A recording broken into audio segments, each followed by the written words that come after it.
Hello and welcome to the I3 lecture series hosted by the Masters in Digital Photography here at the School of Visual Arts. I'm Julie Grahame. Our guest tonight, Sarah Stacke, is a photographer, author and archival researcher who creates intimate stories rooted in the lives of people from under-resourced and underrepresented communities created by the intersections of history, culture and geography. Her projects include work in South Africa and the Democratic Republic of Congo, as well as here at home in the United States. Sarah holds an MA from Duke University, marvelously tailored to analyze the history of photographic representations, and she's pursuing an MFA in image text at Cornell University and teaches courses at the ICP about the use of archives in photo-based work and the ways archives can shape collective memory, identity, and the future. Sarah has published 4 books. Her most recent, In Light and Shadow, A Photographic History from Indigenous America, features work exclusively by Indigenous Americans. She has held multiple exhibitions of her own work, including at ICP and Photoville here in New York, and has won several awards, grants, and workshops. Sarah's clients range from Harper's Magazine, The Nation, NPR, The New York Times, The Washington Post, and The New Yorker, to Al Jazeera, United Nations Women, Open Society Foundations, and Planned Parenthood. And she has written multiple stories for National Geographic. So please let's give Sarah an extra warm welcome on an extra chilly night.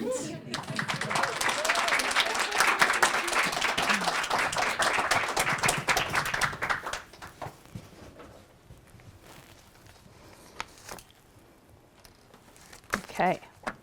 Well, thank you, Julie, for that introduction, and thank you, SVA, for hosting, and thank you, all of you, for being here tonight. I was introduced to photography by my dad, and for better or worse, that introduction was all things Magnum. My first job in photography was as a studio manager to Bert Glynn of Magnum Photos. I digitized thousands of his images and assisted in the production of a book about his coverage of the Cuban Revolution. Bert was my first mentor, and he taught me the importance of accountability and setting the highest standards for my work. For many years, I've both indulged in and slowly extricated myself from the Magnum ethos. Much of that process has been influenced by books. Everything Ever Written by Alexandra Fuller, a sublime writer who with brutal honesty explores her understanding of her place in the world through experiences of grief and loss. Another longtime favorite is Louise Erdrich, an author from Minnesota, who asks questions about identity, pattern versus randomness, family life cycles, and the contemporary Native American experience. About 15 years ago, I really got into archives, and that was a major turning point in my work. Refiguring the Archive was the first book that really blew my mind. In particular, the essay by Achille Mbembe, in which he says, "The final destination of the archive is therefore always situated outside its own materiality in the story that it makes possible." This sentiment has become a guiding light, because for me, the most meaningful way to engage with archives is to ask what futures they make possible. A more recent book is Decolonial Archival Futures, which has been incredibly invaluable to me in my work. It's by Krista McCracken and Skyly Storm Hogan Stacy. It specifically addresses working with Indigenous archives, but it is applicable to anybody working with archives. 2 other books that I really love and have influenced me are The Antidote, a novel by Karen Russell, and The Girl in the Middle by historian Martha Sandweiss. In The Antidote, Russell addresses the American unconscious the memories we willfully omit from generation to generation, and invites us to see our history in full. In The Girl in the Middle, Sandweiss traces the lives of each person in a photograph by Alexander Gardner, it's this photograph here on the cover, as they walk into the frame and out. The men's names were carefully recorded by historians, but the young Lakota woman's name was not. So it's appeared in textbooks, it's appeared thousands of times with all of the names except for the young woman's, because nobody asked. In an ultimately successful search to recover her name, Sandweiss exhumes memories and reconstructs the ways a young America grappled with what kind of nation it would be.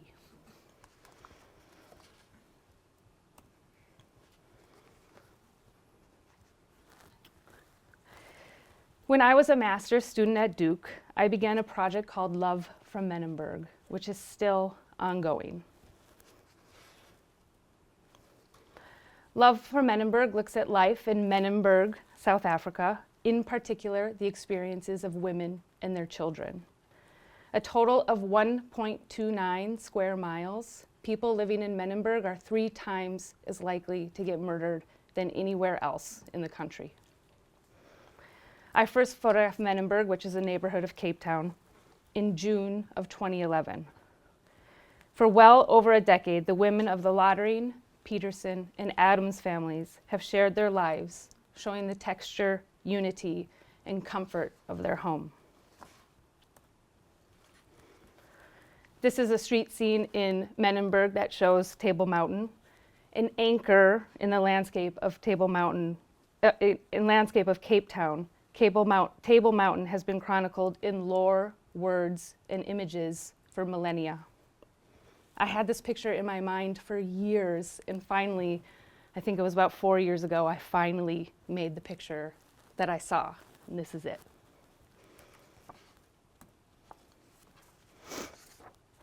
This is a 1700s view of Table Mountain from the Atlantic Ocean.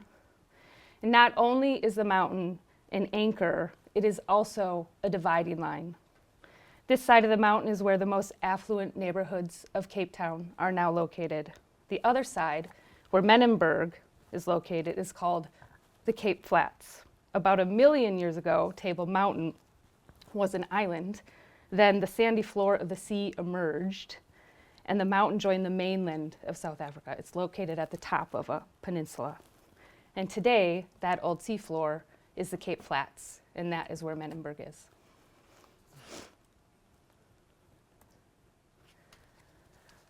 This is Chelsea Peterson, just playing in her living room.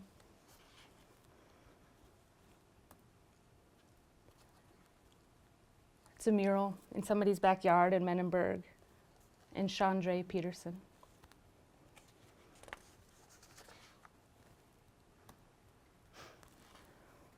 This is Debbie Lottering watching her oldest son, Zobi, walk to the gates of the school. Her youngest son, Mizi, is right beside her there. Headlines reflect the relentless bloodshed of the gang wars in Menenberg. Occasionally, there is peace. Then a conflict will erupt, forcing people inside for hours, days, and weeks. Those who have to go outside to catch a bus to work, or walk to the bulletproof fence surrounding their school, or for any reason at all, are regularly caught in the crossfire.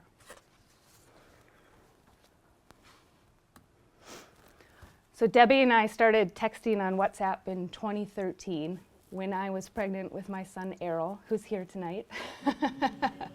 And we haven't stopped. Basically, essentially every day since we started texting, nearly every day, we exchange text messages on WhatsApp. And Red River, which she's referencing here, is the road that you saw that she was on watching her son go to school.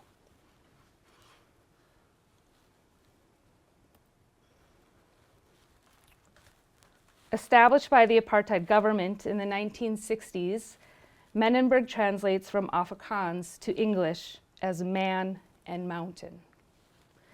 Roads in this dry wilderness were named after rivers, Seine, Thames, Rio Grande, and the housing blocks, or courts, that's what they're called there, were named after women.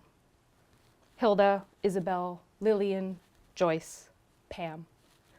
The first residents were forcibly relocated there from areas of Cape Town designated as white under the Group Areas Act. And Menenberg is a colored community, is known as a colored community. And in South Africa, colored is a racial identity as well as a culture. Do you have a Kleenex? This is Measy. He just had a fight with his brother. Thank you so much. So he's on the bed at home, recovering. This is Naomi Lottering, Debbie's older sister. And Naomi was the first person that I met who lives in Menenberg, and she brought me to Menenberg. And we met in Sea Point, which is a wealthy Cape Town neighborhood where she was living on the streets. Fierce, funny, and vulnerable, Naomi had been spending nights on the streets since her early teens. It was an escape from boredom and constraints. She experimented with alcohol and drugs, and the escape that they provided drew her further and further away. She also wanted to get away from the fighting in Menenberg, which is constant. She checked in with her family when she felt like it, sometimes every other week, sometimes not for months at a time. I've never been homeless, I'm just a drifter, Naomi told me. But this series, Love from Menenberg, would not exist without Naomi.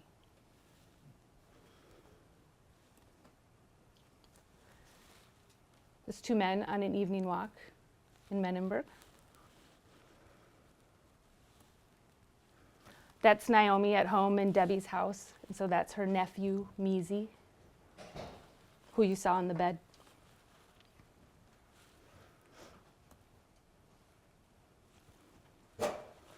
Charmaine Peterson is a mother and grandmother to many.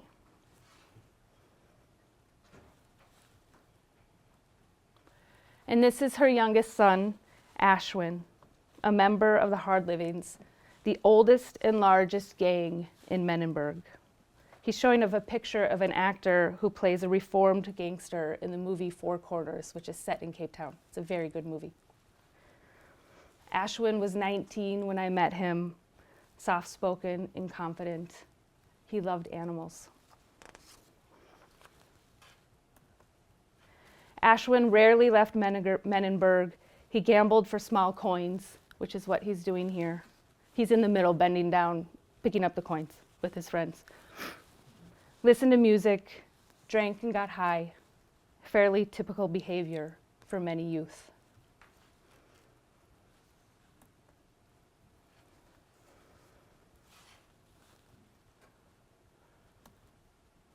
This is the South African National Defense Force patrolling the streets of Menenberg to try to curb violence. They are not typically helpful. This is right outside of the Adams house.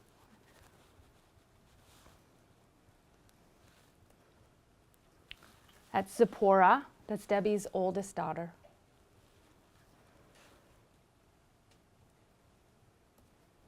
And that's Zipporah on the left playing with the laundry, and Measy cutting some potatoes for a curry.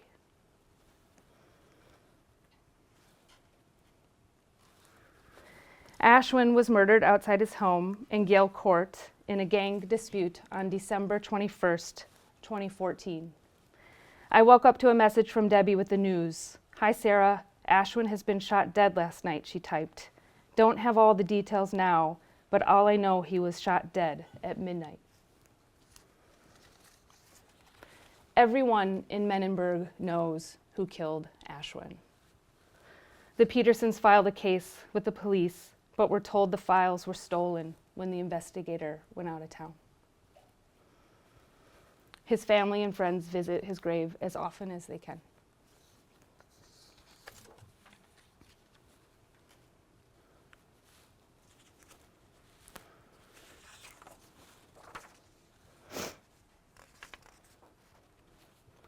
This is Measy. Sorry, that's Zobi drinking tea.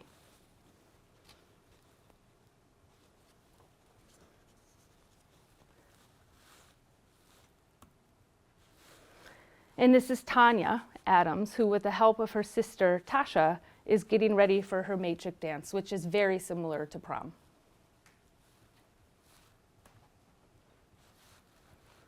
That's Tanya in her matric dress outside of their home on Red River Street. And that's Jessica, Tasha and Tanya's mom.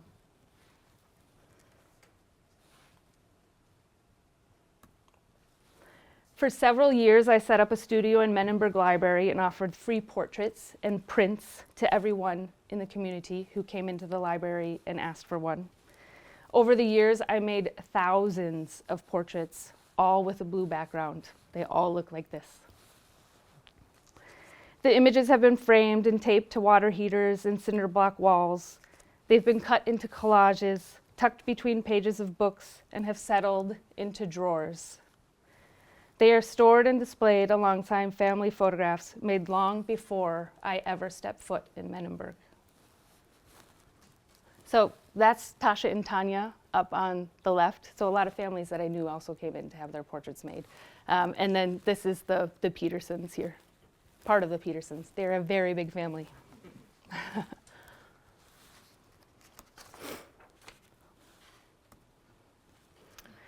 This is the funeral of Rashid Stacke, who was assassinated in 2019.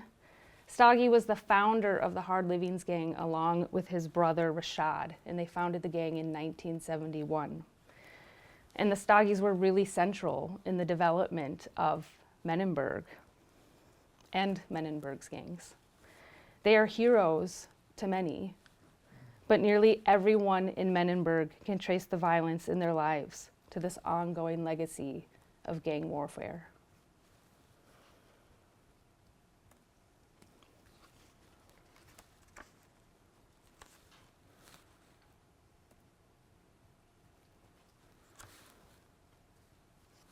That's Tasha. That's Zobi.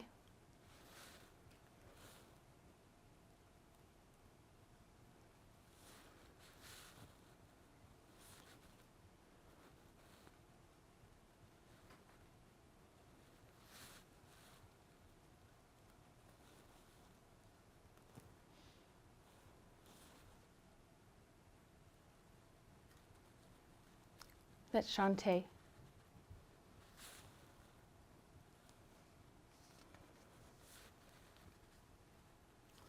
This is Chelsea and Chandra practicing a dance that they learned on TikTok.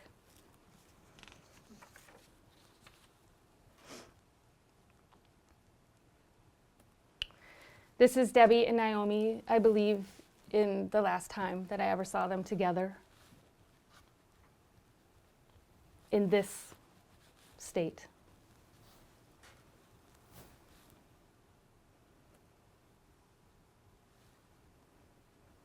That's Measy all grown up.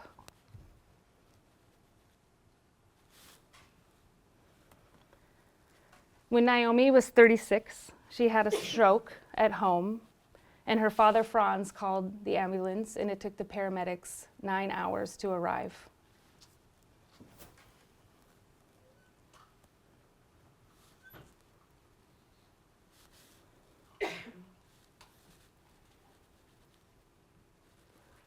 She never fully recovered.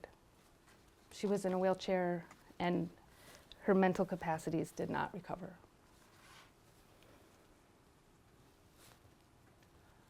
This is Zobi at Naomi's grave on the day of her funeral.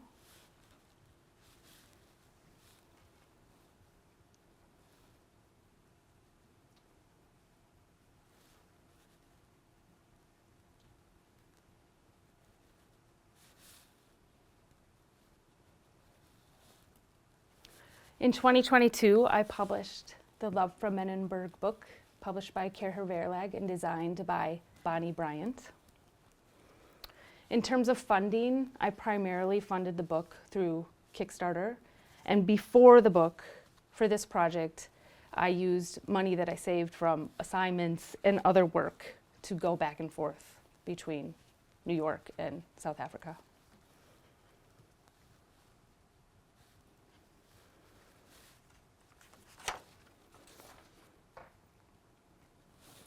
So this is a spread that shows the portraits on the left, and there's several of these spreads in the book. And then this shows WhatsApp messages between me and Debbie. Again, there's several of those spreads in the book. Before the book, I pitched Love from Menenberg for a long time. But whatever future iterations of the project emerge, and they will, I'm still working on it. I've been back several times since this book was published. I don't intend to pitch publications. And there are several reasons for this. One is that it is a nuanced and complex story, and with few exceptions, the story is best suited to book format that allows it to be layered and indulge in a long timeline. Two, it's very hard to get Americans to care about a very small community in South Africa. And three, to be very honest, I got tired of photo editors who spent 10 minutes at the most with the work and questioned my relationships in Menenberg. Debbie is one of my closest friends in the world. We've been through the births of our children together, the loss of our fathers, and everything in our lives from joyful to devastating every day for about the past 15 years. So, some photo editors look at this work and they can't get past a white middle-class American working in a community like Menenberg. And that, in full transparency, makes me mad. And it makes me sad that they can't believe in a relationship like Debbie's and mine. That kind of disbelief, the inability to imagine relationships across difference, has caused a lot of harm.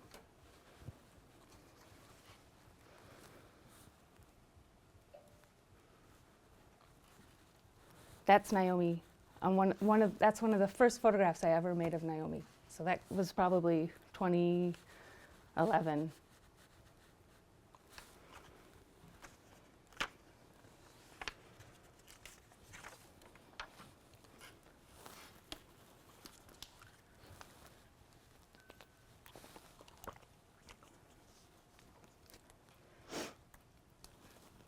Gonna change direction.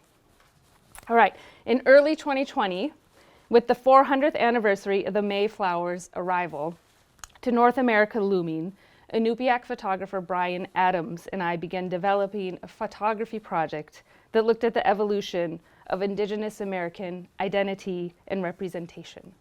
It was called the 400 Years Project, and it included a digital library of Indigenous American photographers from the 19th century to the present. In Light and Shadow, this book here, is an expansion of that work, presenting over 250 photographs by 80 individuals and collectives, alongside text exploring the relationships between the images and their makers. While creating this book, Brian and I wanted to emphasize the depth of Indigenous photography originating in the Americas and Hawaii from the 19th century forward. It was also important to us to highlight that photographs made by Indigenous people do not only serve as counter-histories to settler colonial narratives. They generate a photographic record that enriches Indigenous lives, societies, and collective well-being. These artists and images are reclaiming cultural spaces and histories while developing fresh visual languages that arise from the storytelling and imagery of their forebears.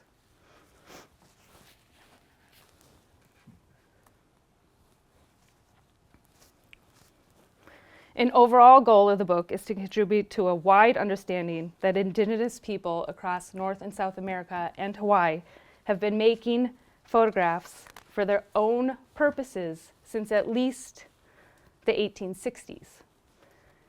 It is evident that indigenous people have commissioned photographs of themselves since the 1840s. The earliest photographer mentioned in Enlightened Shadow is John Meek Jr. II, a native Hawaiian who opened a studio in 1867.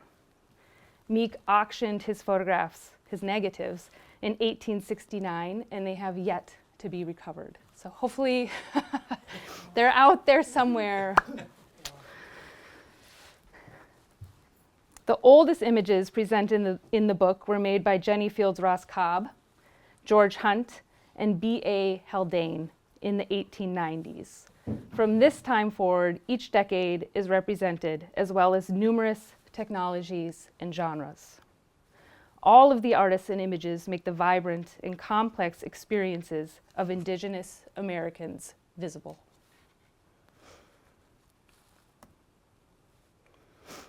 So this is from the Martha McGlashan and Monson collection.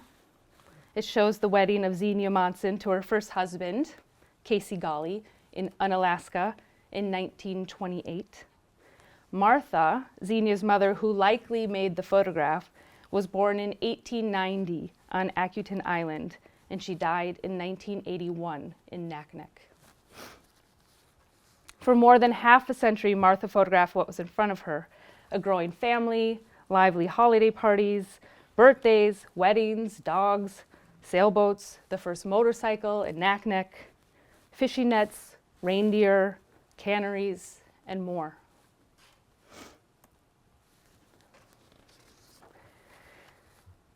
A charming photograph from the late 1940s shows Martha's three youngest sons placing barrels of heating fuel next to the house in the afternoon sun. Martha's collection is preserved at the University of Alaska, Anchorage. This is Ella Mad Plume Yellow Wolf. She was from the Blackfeet Nation in Montana. She was born in 1908 and she died in 1988. Throughout the 1940s, Ella photographed her daily life on the Blackfeet Nation, deliberately narrating her story for future family. In the early 20th century, the US government and the Catholic Church began inserting Euro-American concepts of gender roles into Blackfeet ways of life. Patriarchy was new to the Blackfeet. Historically, women were property owners, heads of households, and religious leaders. In a visual rebuke of the idea that women's work only belongs inside the home, Ella appears in a self-portrait on her ranch. Her purposeful expression says she is exactly where she should be. Ella's images reveal her close relationship to her husband, Loie, that's him on the left, their rich family and community life, and Ella's politics. Loie, holding mink skins, a bobcat fur, and beaver pelts from his trapping work, almost all of which he did on lands that, in 1910, became Glacier National Park. The Blackfeet retained hunting and gathering rights inside Glacier, but the park has contested this since its establishment. Photographing Loie in Glacier with the yields of his traps can be seen, says Ella's grandniece Rosalind Lapierre, as an act of resistance against the policing of Indigenous peoples utilizing their treaty rights. So a few of the trapping cabins that Loie built in Glacier are still standing today. They're still there. This is the Stewart Indian School, open in Carson City, Nevada from 1890 to 1980. The school saw over 30,000 students from over 200 nations. And today, the 110-acre campus is home to the Stewart Cultural Center and Museum, which preserves the school's newsletters and yearbooks. The first newsletter was published in 1899 and the final in 1980. The content reflects the school's evolution from an intolerant institution focused on eradicating Native American languages and cultures to a place that sought to uplift Native heritage and provided opportunities through academics. And photography led the Desert Braves yearbook, produced annually from 1946 until Stewart closed. Nearly every page is adorned with pictures. And from its inception, the yearbook was produced by a staff of students. Over the years, dozens of photographers in training covered campus life. The yearbook was a place for students to express their ideas, beliefs, and an overall sense that the future belonged to them. Sonia Stone, the editor of the 1979 Desert Braves, wrote, "Helping each other is what a part of life is all about. To find freedom in words, thoughts, and in ourselves as individuals. Always remember, you have the right to live, to work, to play, to laugh, to cry. To be united with others, yet be proud of our individual heritages. To just be ourselves without suffering for it."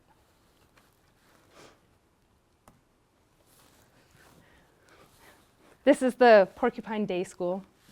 So in the mid-1980s, the Porcupine Day School on the Pine Ridge Reservation in South Dakota included a robust visual arts program. And it was run by Arthur Amiotte, who is now a world-renowned Lakota artist. Arthur taught the students about the artistic achievements of their Lakota ancestors and contemporary Native American figures. In 1969, photography was introduced in the classroom. Supplied with Instamatic cameras, the teens documented their porcupine community. The following term, the photographs inspired the poems and prose of their schoolmates. In 1971, Arthur and the students produced an exhibition and accompanying catalog called Photographs and Poems by Sioux Children, which is in the public domain. So if you want to look it up, it's there for you.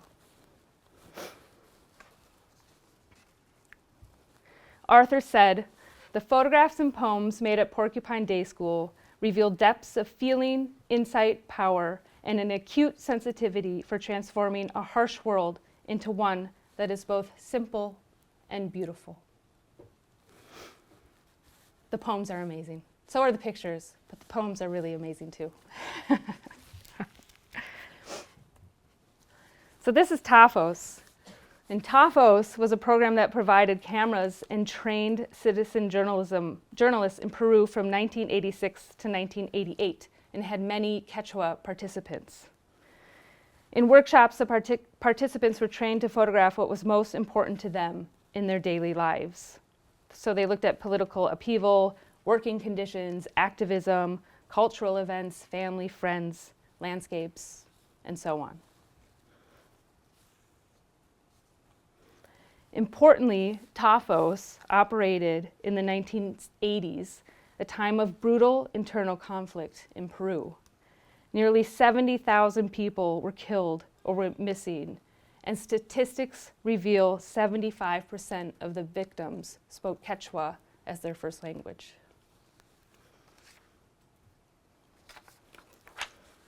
Ultimately, the photographs the members of TAFOS created secure a perspective of Peru's conflict recorded by the people traditional powers are inclined to suppress and forget. This is Henry Samuel Kaiser Jr., or photographs by him. He was born in 1932 and died in 2011. Henry was born with a 3-chambered heart and raised in Nenana, Alaska. In an essay he typed in college, he reasoned he was hanging on to life by an invisible thread. In 1950, when he was 18 years old, he contracted tuberculosis and checked himself into the Seward Sanatorium, which was in Seward, Alaska. The doctors wrote him off as a terminal case, but Henry insisted that faith plus time equals victory. At the San, while resting his lungs and heart for 3 years, he read voraciously, and with his camera, he documented the visual tenor of his convalescence. Nearly 250 of his photographs from the San are preserved at the University of Alaska, Anchorage. The colorful, cinematic portraits Henry made of doctors, nurses, teachers, and fellow patients at the San befit the young photographer's fervent outlook on life. Henry moved in close to the people he photographed, filling the frame with their faces while they grinned fondly at their photographer. So Brian and I love this one because every time we see it, we feel that look from that nurse. We feel it every time. And it's just such a good relationship that you can see between Henry and this nurse.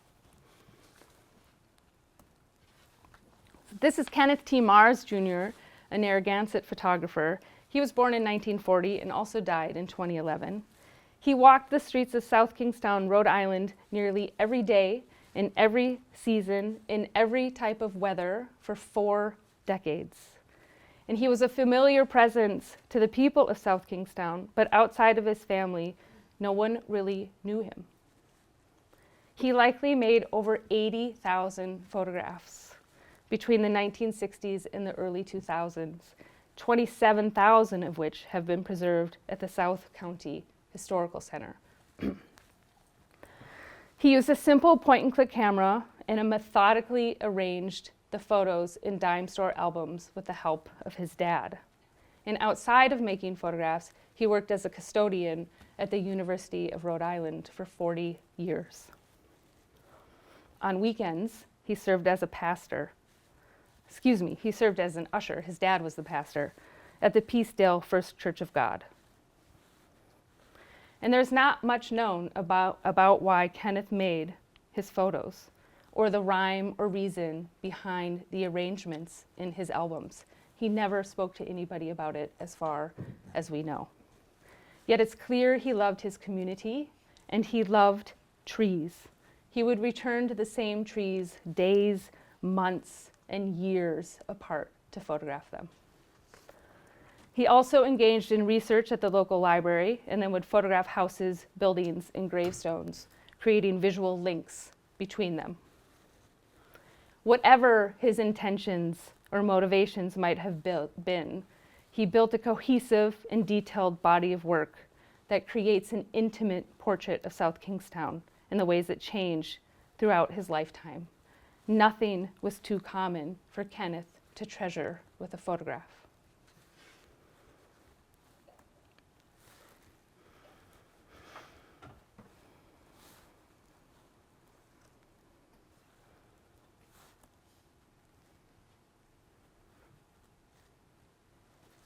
That's his cousin, Silver Moon, who said that.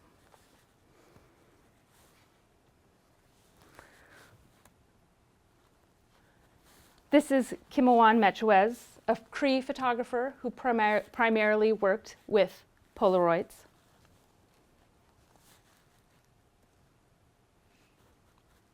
It's an incredible archive, incredible. This is Cara Romero, so many of you may be familiar with her work. She's very, very popular for good reason. This photograph is called Coyote Tales Number 1, and it illustrates the mythological character Coyote, a central figure in many Native American stories.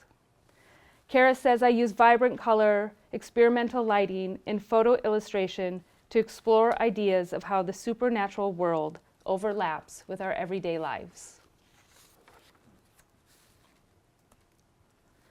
This is a tintype photograph of Larissa Lorraine Greaves, made by Callie Spitzer.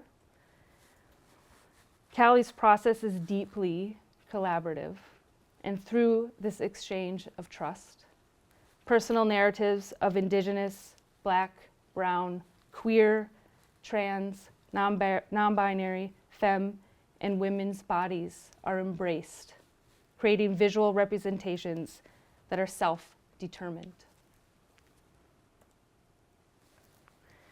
This is a portrait by Luvia Lazio from her series Canetlau. She photographs elderly in her community and asks them to conceal their faces. And this anonymity offers the series universality, but she says it's also for ethical reasons. When you're photographing people, you need to be really careful, she explained. Are you the right person to show those faces? Are those faces necessary to tell a story?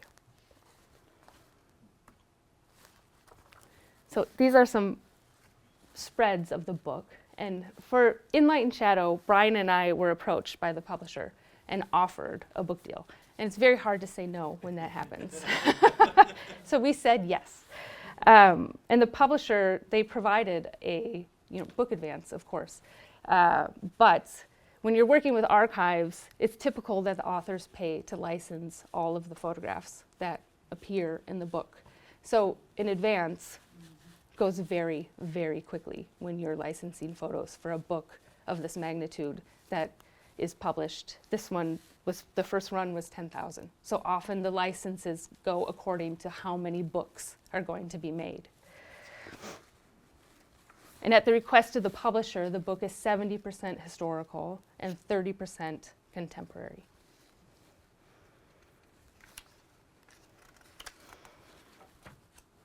So the publisher is Black Dog and Leventhal, which is a part of Hachette, which is one of the biggest publishing houses in the world. And though working with a commercial publisher of that size on this particular book came with a lot of hard conversations. They had not worked, as far as I know, and Brian knows, with an Indigenous photographer before and this content before. So it came with a lot of conversations. But a huge upside of this, and one of the reasons that we said yes to this publisher, is because their distribution is incredible. For one thing, the first run is 10,000, right? And the book is everywhere. You can find it at Barnes & Noble, you can find it at Walmart, you can find it at Target, and that's what we wanted. And it's a price point of $35, which is accessible. And that was part of our goal, is to have this book be accessible. Right? If we had gone with one of the larger or well-known fine art photography publishers, this book is not going to cost $35, and they're not going to print 10,000 of them. So that was a huge part of our reasoning of saying yes to this publisher. It took about 3 years from signing the contract to published, which was just in September. And about 2 years of that was the research and writing, and then a year of that, and design. Bonnie, because Bonnie's a friend of mine, we started on the design like way before the publisher knew. And then a year of that, so the first 2 years, research, writing, and then a year of that was working with the publisher to do all of the post in publishing, which is copy editing, agreeing on the design, agreeing on the cover.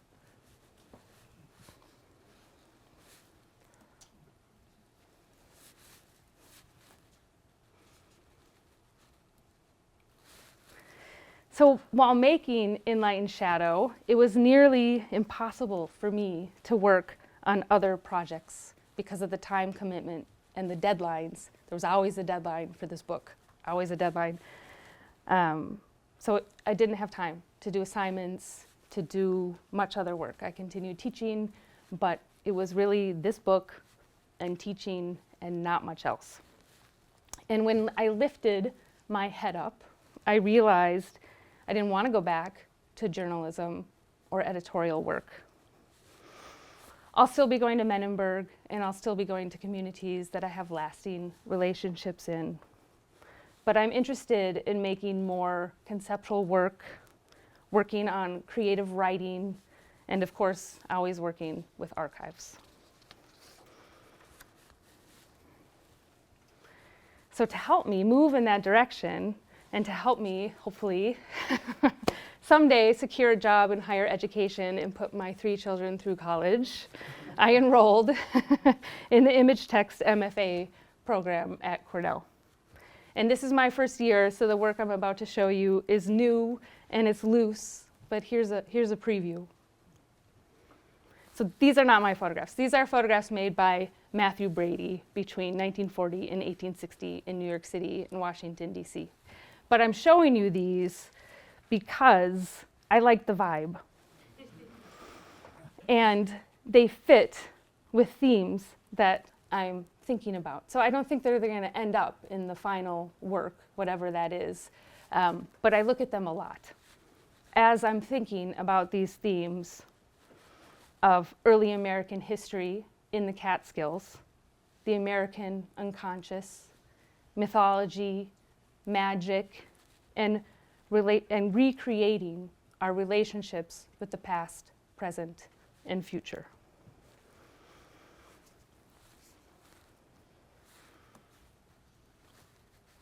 So this is the new work.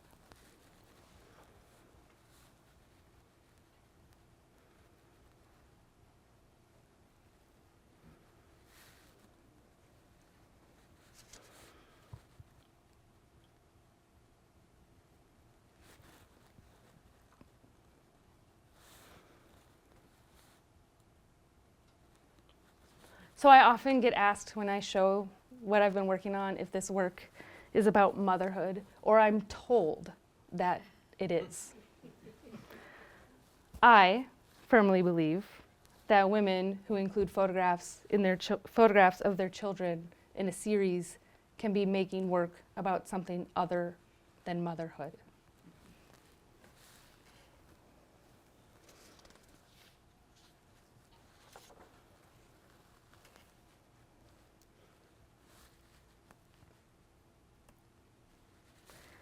So there was a minute when I lost all joy in photography, the industry of it all. And I'm really grateful to be finding joy in reading the history of the Catskills and going outside and making pictures, thinking about that history.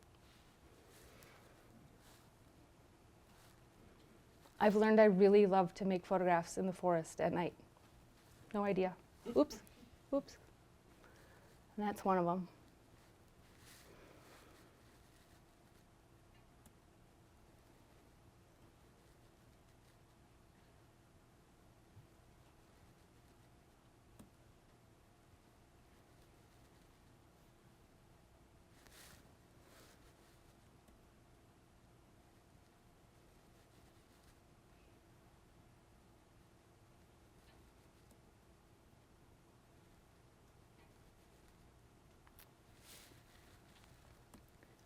Thank you.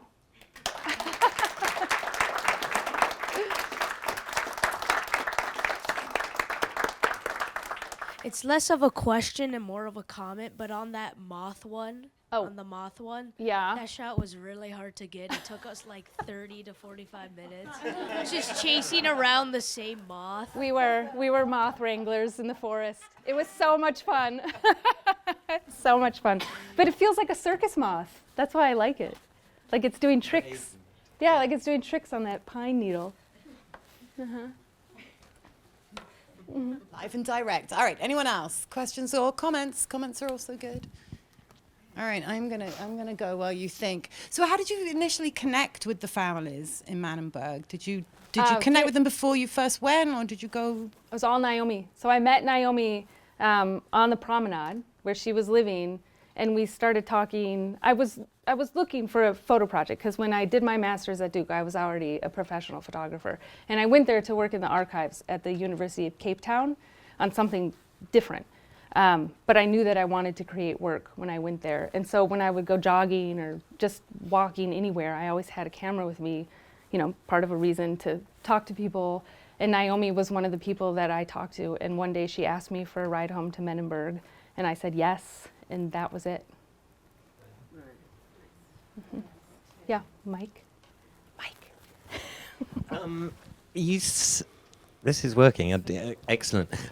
So you said at the start, like an archive is about the future in a way, which is a bit of a mind bender. But what's the hope for the Manenberg work? What would you hope that people see, or what might happen or change?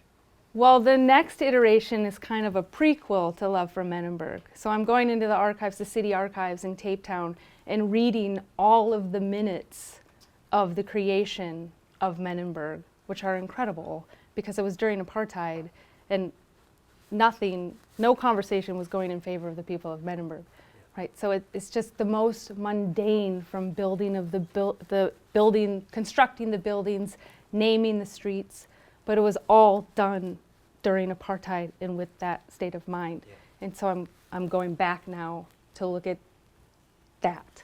So that's the next iteration, but then we'll combine my own photographs too. Yeah. I don't know how to visualize it yet, but I'm working on it. Yeah, Yeah, I don't know the answer yet.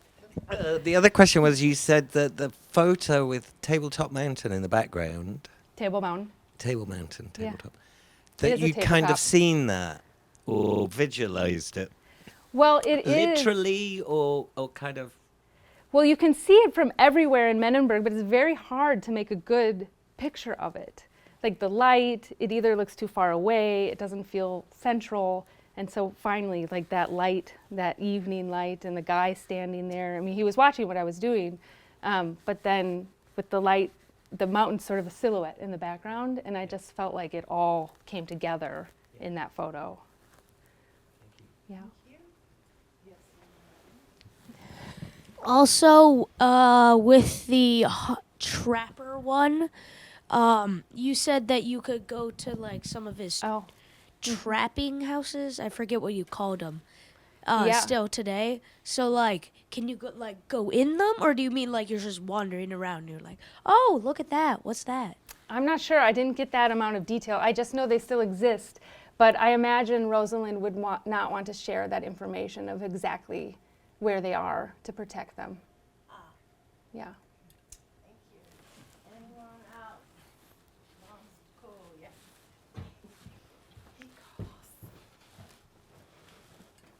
Thank you for a wonderful work. I was just curious regarding the Native American photographs.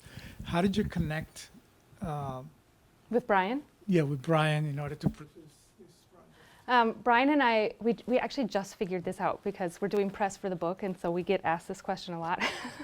So we had to piece it all together. But we met at one of the National Geographic summits in 2017, and we became friends then. And then in 2020 is when we decided to work on the 400 Years project together, which evolved into In Light and Shadow. And we were together in Standing Rock, so we've photographed together, and we work really well together, which is lucky because books are really, really hard. But we balance each other out in many ways. Yeah. And did you get access by the native people to produce their work? Or? Yeah, of course. All of the images are licensed from the contemporary photographers, from the artist, right? And then from the archives, everything is licensed. And then every text, every photo was chosen in collaboration with the artist if they're still living. And then every text was reviewed with the artist, the archive, a descendant. That's how I got to know so many relatives of people in the book. Everything was reviewed and given a stamp of approval before it went to the publisher. And also the, sorry. Which was a lot of emails, but it's worth it. Lots of emails, You have but to, yeah. representation's important. And the 19th century photographs, just from your archival work? Or, the older photographs that you reproduced? Most come from archives. Oh, okay. Yeah. Most of them are housed at like state historical societies. We tried as hard as we could not to work with the really big institutions just because of their history. So we tried to work with institutions that have been better stewards of indigenous work. Thank you. Thank you. Anyone else? Yes.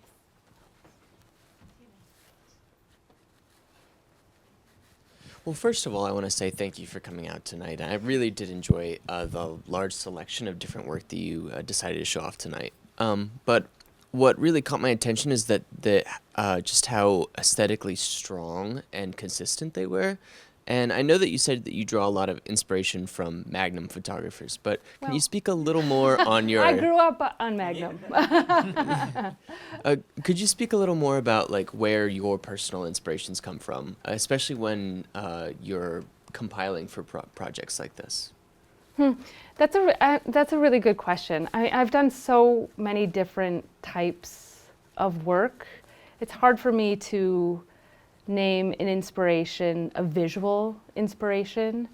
But I really look to the way that people work, right? Their process in communities, the way that they develop relationships with communities, long-term relationships.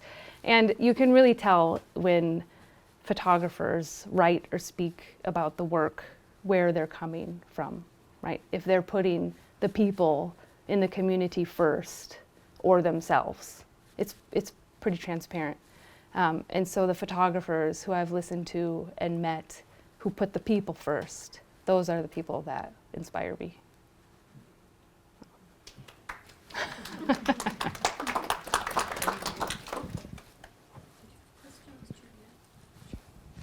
Hi, thank Hi. you so much for coming. You were mentioning some of the like preconceptions or misconceptions that you ran into in terms of like photo editors and just being a woman, being a white woman, being middle class. How were you received when you were in Mandenburg? I mean, obviously, I'm sure there must have been some sort of like, well, I don't know. Let me not go. I don't. Yeah, Like, I mean, there's the female bond, but also just being an outsider, so to speak. there was definitely a bond between myself and the people that I photograph who are women and mothers, right? But the community, I've been there for so long, almost everybody knows who I am, you know, and some people questioned at first, and that's okay, they should, right?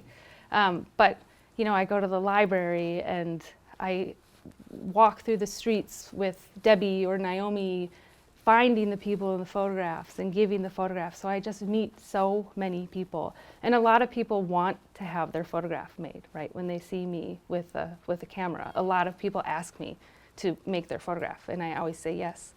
And when I was in Cape Town last time, I went to the main Cape Town library because I was donating a Love from Menenberg book there, and I was asking the librarian if they had certain archives or so on related to Menenberg, because I told him what information I was looking for. And he was like, and he's from the Cape Flats, and he said, you should really find this photographer who's working in Menenberg and doing all this work. And I was like, well, I think that's me. So the word is okay. Thank you. That's great. Thank Yeah. you so much. Yes. And I don't take that for granted. Like, you know. This was brilliant. I loved everything behind your work is just so touching and heartfelt.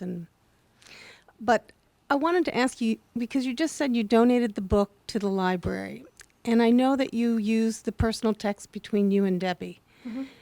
What was Debbie's reaction to that kind of exposure of your texts? Well, she saw it all. So again, like I brought the PDF to Menenberg before it was published and showed it to the families. Debbie and I went over everything.